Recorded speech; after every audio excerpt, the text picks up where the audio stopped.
Hi ಸ್ನೇಹಿತರೆ, ಎಲ್ಲರಿಗೂ ನಮಸ್ಕಾರ. ನೀವು ನೋಡ್ತಾ ಇದ್ದೀರಲ್ಲ ಸರ್ ವಾಕ್ಸ್ ಯೂಟ್ಯೂಬ್ ಚಾನಲ್ಗೆ ಸಬ್ಸ್ಕ್ರೈಬ್ ಮಾಡ್ಕೊಂಡಿಲ್ಲ ಅಂದರೆ ದಯವಿಟ್ಟು ಸಬ್ಸ್ಕ್ರೈಬ್ ಮಾಡ್ಕೊಳ್ಳಿ. ಹಾಗೆ ಪಕ್ಕದಲ್ಲಿರುವಂಥ ಬೆಲ್ಲೈಕನ್ನ ಪ್ರೆಸ್ ಮಾಡಿ ಅಂತ ಹೇಳ್ತಾ, ಸೊ ಏನಪ್ಪ ವಿಷಯ ಅಂದರೆ ನಿಜವಾಗ್ಲೂ ಶಾಕಿಂಗ್. ಯಾಕಂತಂದರೆ ಇವತ್ತಿನ ಎಪಿಸೋಡನ್ನ ಬಿಗ್ ಬಾಸ್ನ ಇವತ್ತಿನ ಎಪಿಸೋಡನ್ನ ಪ್ರೋಮೋ ರಿಲೀಸ್ ಮಾಡಿದ್ದಾರೆ. ಅದು ಇಷ್ಟು ಬೇಗ ಏನಕ್ಕೆ ರಿಲೀಸ್ ಮಾಡಿದ್ರು ಅಂತ ಗೊತ್ತಿಲ್ಲ.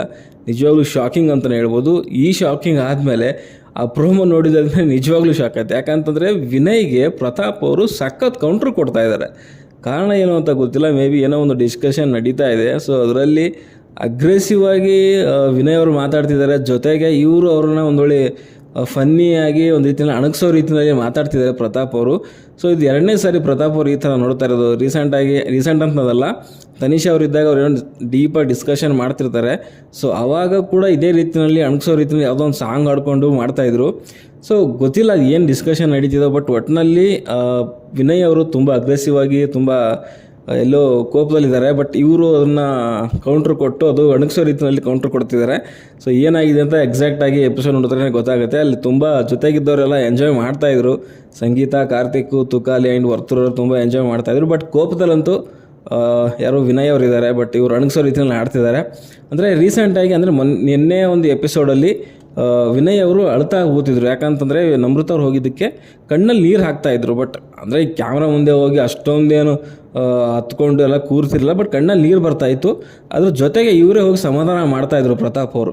ಹೋಗಲಿ ಬಿಡೋಣ, ಹಂಗೆ ಹಿಂಗಣ ಏನೋ ಹೇಳ್ತಾಯಿದ್ರು. ಬಟ್ ಅದನ್ನೇ ಇಲ್ಲಿ ಇಟ್ಕೊಂಡು ನೀವು ಹತ್ರ ಕಣ್ಣೀರು, ನಾವು ಹತ್ರ ಸಿಂಪತಿನಾ ಅಂತ ಇಟ್ಕೊಂಡು ಅಳ್ತಾಯಿದ್ರು. ಬಟ್ ನಾನು ಹೇಳೋದೇನಂತಂದರೆ ಇವ್ರು ಯಾವಾಗಲೂ ಒಂದು ಸರ್ತಿ ಹತ್ರ ಅದು ಸಿಂಪತಿ ಅಂತ ಅನ್ಸಲ್ಲ ಯಾರಿಗೂ.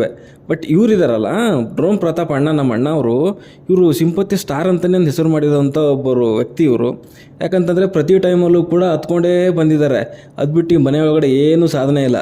ಜೊತೆಗೆ ಇವರು ಈ ಮಟ್ಟಕ್ಕೆ ನಾಟಕ ಮಾಡೋಕ್ಕೆ ಕಾರಣ ಏನು ಅಂತಂದರೆ ನನಗನ್ಸಿದ್ದು, ರೀಸೆಂಟಾಗಿ ನಡೆದಂಥ ಒಂದು ರ್ಯಾಂಕಿಂಗಲ್ಲಿ 6 ಜನರಲ್ಲಿ 4 ಜನ ಇವ್ರನ್ನ 6ನೇ ಸ್ಥಾನನೇ ಕೊಟ್ಟಿದ್ದಾರೆ.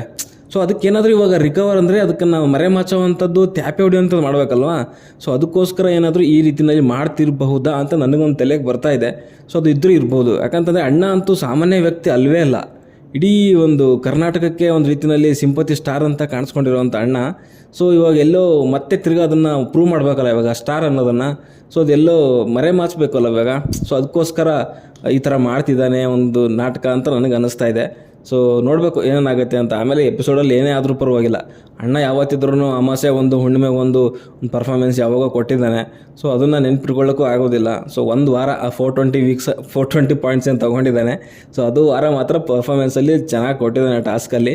ಸೊ ಅದು ಇವ್ನು ಗೆಲ್ಲಲ್ಲ ಅಂತ ಅವಕಾಶ ಕೊಟ್ಟಿದ್ದಕ್ಕೆ ಸೊ ಈ ರೀತಿಯ ಒಂದು ಪರ್ಫಾರ್ಮೆನ್ಸ್ ಬಂದಿದೆ ಅಂತ ಹೇಳ್ಬೋದು. ಬಟ್ ಇಲ್ಲಂತೂ ತುಂಬ ಒಂದು ನಮ್ಮ ವಿನಯ್ ಅವ್ರಿಗೆ ತುಂಬ ಉರಿಸ್ತಾವನೆ. ಕಾರಣ ಏನು ಅಂತ ಗೊತ್ತಿಲ್ಲ. ಸೊ ನೋಡೋಣ ಏನೇನಾಗುತ್ತೆ ಅಂತ. ಬೆಳಬೆಳಗ್ಗೆ ನೋಡಿ ಸಿಕ್ಕಾಪಟ್ಟೆ ಶಾಕ್ ಆಯಿತು. ಸೊ ನೋಡೋಣ ಏನೇನಾಗುತ್ತೆ ಅಂತ. ಸದ್ಯಕ್ಕೆ ವಿಡಿಯೋದಷ್ಟೇ. ವಿಡಿಯೋ ಇಷ್ಟ ಲೈಕ್ ಮಾಡಿ, ಶೇರ್ ಮಾಡಿ, ಚಾನಲ್ಗೆ ಸಬ್ಸ್ಕ್ರೈಬ್ ಮಾಡ್ಕೊಂಡಿಲ್ಲ ಅಂತ ಸಬ್ಸ್ಕ್ರೈಬ್ ಮಾಡ್ಕೊಳ್ಳಿ ಅಂತ ಹೇಳ್ತಾ ಮುಂದಿನ ವಿಡಿಯೋದಲ್ಲಿ ಸಿಗೋವರೆಗೂ ನಮಸ್ಕಾರ.